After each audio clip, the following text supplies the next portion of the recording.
Sayang yung widening kung hindi yan matatanggal. Pero tatanggalin nila yan, sigurado yan mga kaprobinsya. Kasi yung mga sasakyan mga kaprobinsya, ang bibilis.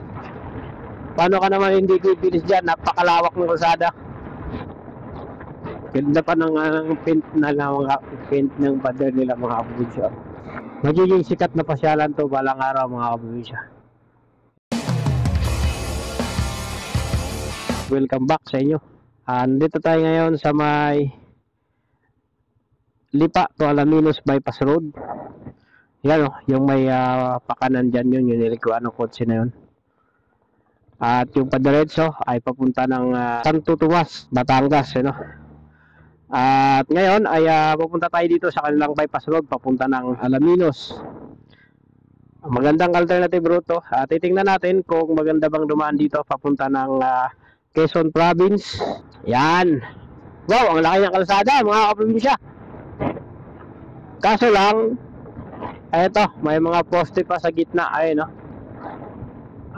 Sayang yung widening kung hindi yan matatanggal. Pero tatanggalin nila yan, sigurado yan mga kaprobinsya. Ayun, no?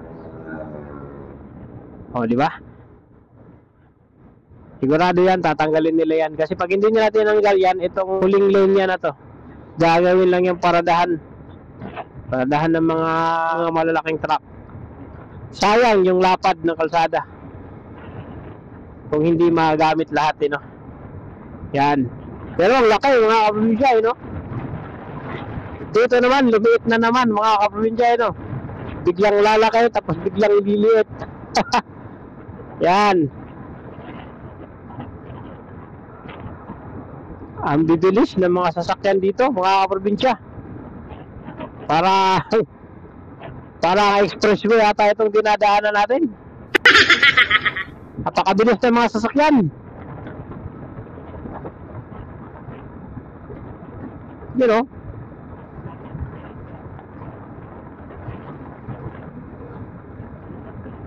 Wow. Tapos dito, lumaki na naman, ayun, no? Ba't kaya putol-putol yung paglaki, mga kaprobinsya, no? Biglang liliit, tapos biglang lalaki. Siguro may mga problema pa yun sa right of way. At dito, napakalaki na, mga kaprobinsya. Ayun, no? Kasi yung mga sasakyan, mga kaprobinsya, ang bibilis.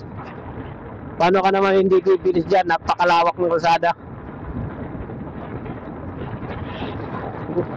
Ay, no? Ano yan? Parang may ginagawa dyan mga kaprobinsya.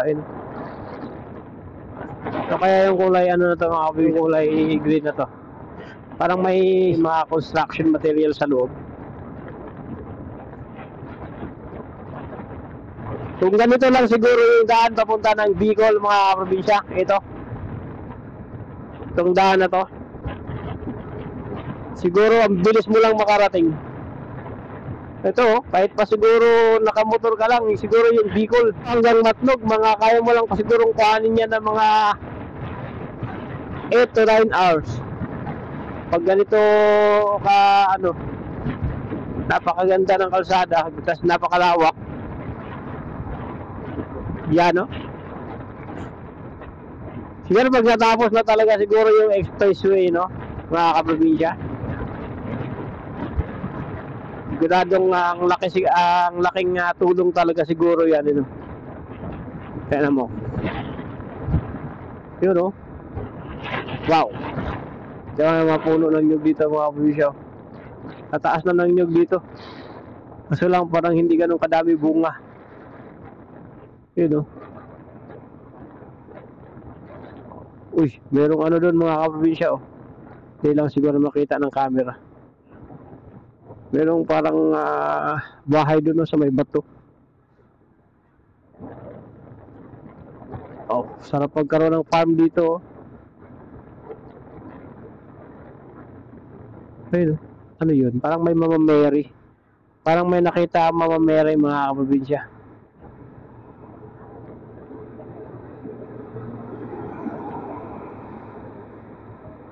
Siguro may pasyalan dyan. Ayun, no? Lapad mga kaprobinsya, oh.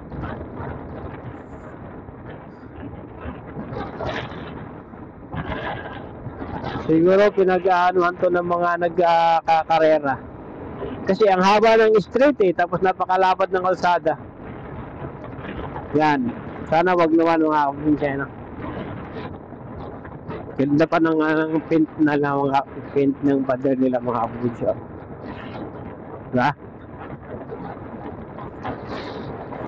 Oh, naalala ko yung papunta ng Surigao Para mga ganito yung dinadaanan ko Malalaking kalsada tapos walang ka-traffic. Pera lang sa Samar. Pangit ng kalsada dyan. Ayun mga probinsya, bato-bato. Talagang sinadya nila itong butasin dito. No? Wow, ang ganda pala ng overlooking view dito. No? Wow. May view pala na ganito rito mga kaprobinsya. Wow naman. Ngayon ko lang doon naalaman meron palang ganito dito. Tingnan natin ito.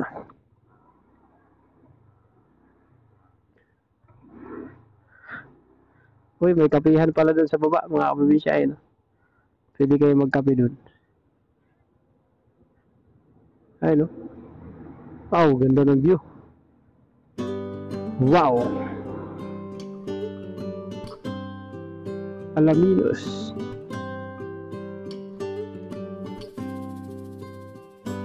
Ay no. Wow.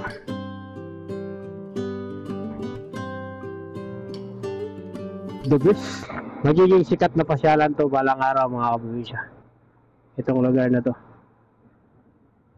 Dapat tabasin nila yung dyan, yung mga puno ng saging para kitang-kita yung kitang-kita yung view doon. Tapos may kapihan dito, pwede kang bumaba dyan. Ayos. Galing na nakaisip dito. Sitio Banaaw. Siguro lalagyan pa nila yan dyan ng parang dun sa kamay ni Jesus. Pwede, mga kaprobinsya, di ba? Oh. Tapos may mga kubo-kubo pa sila. Ay, no?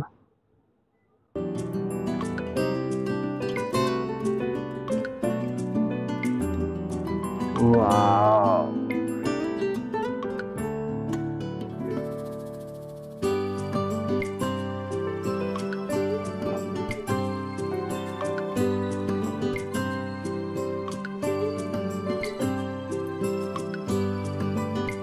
Di magtatagal mga kaprobinsya itong lugar na to.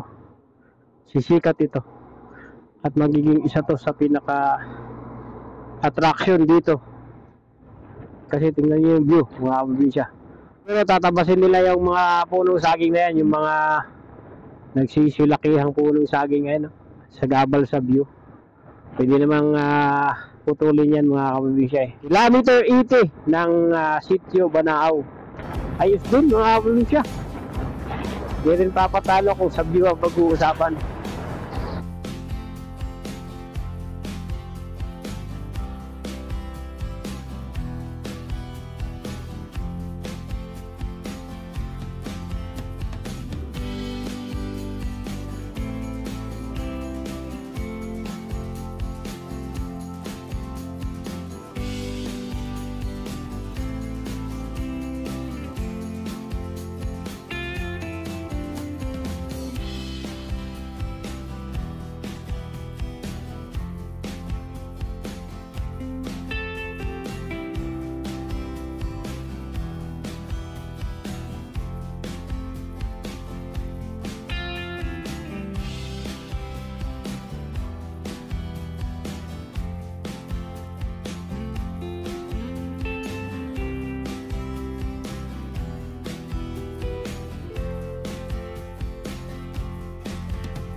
Tsaka hindi masyadong mainit dito mga kaprobinsya.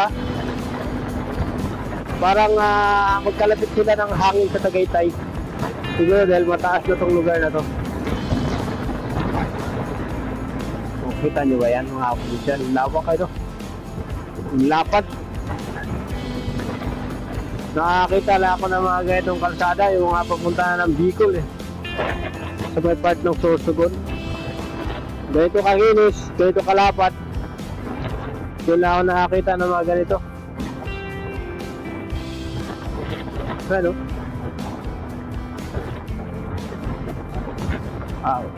Mas mapapabilis na biyahe mo rito kapag galing ka ng Lipa tapos papunta ka ng Quezon Province. Dito, madali. Ayan na. Yan. Yan na. Yan na yung intersection na yan. Mga kabinsya dyan. Dito na magtatapos yan. Yung Alaminos Lipa Bypass Road. Ayan o. Pag kumanan ka dyan, yun yung mga dinadaanan ng mga sasakyan na yun. Papunta na yan San Pablo. San Pablo na pati yan dyan sa may unahan ng konti. Siguro mga 2 to 3 kilometers San Pablo na yan. Tapos, yung niliguan naman ng sasakyan na yun, yun o, yung dump truck na yun. Yun yung mga dinadaanan ng yung malaking truck na yun. Papasok naman yun sa bayan ng Alaminos. Bukod na mas mapapadali ang biyahe mo, mapapalapit ka.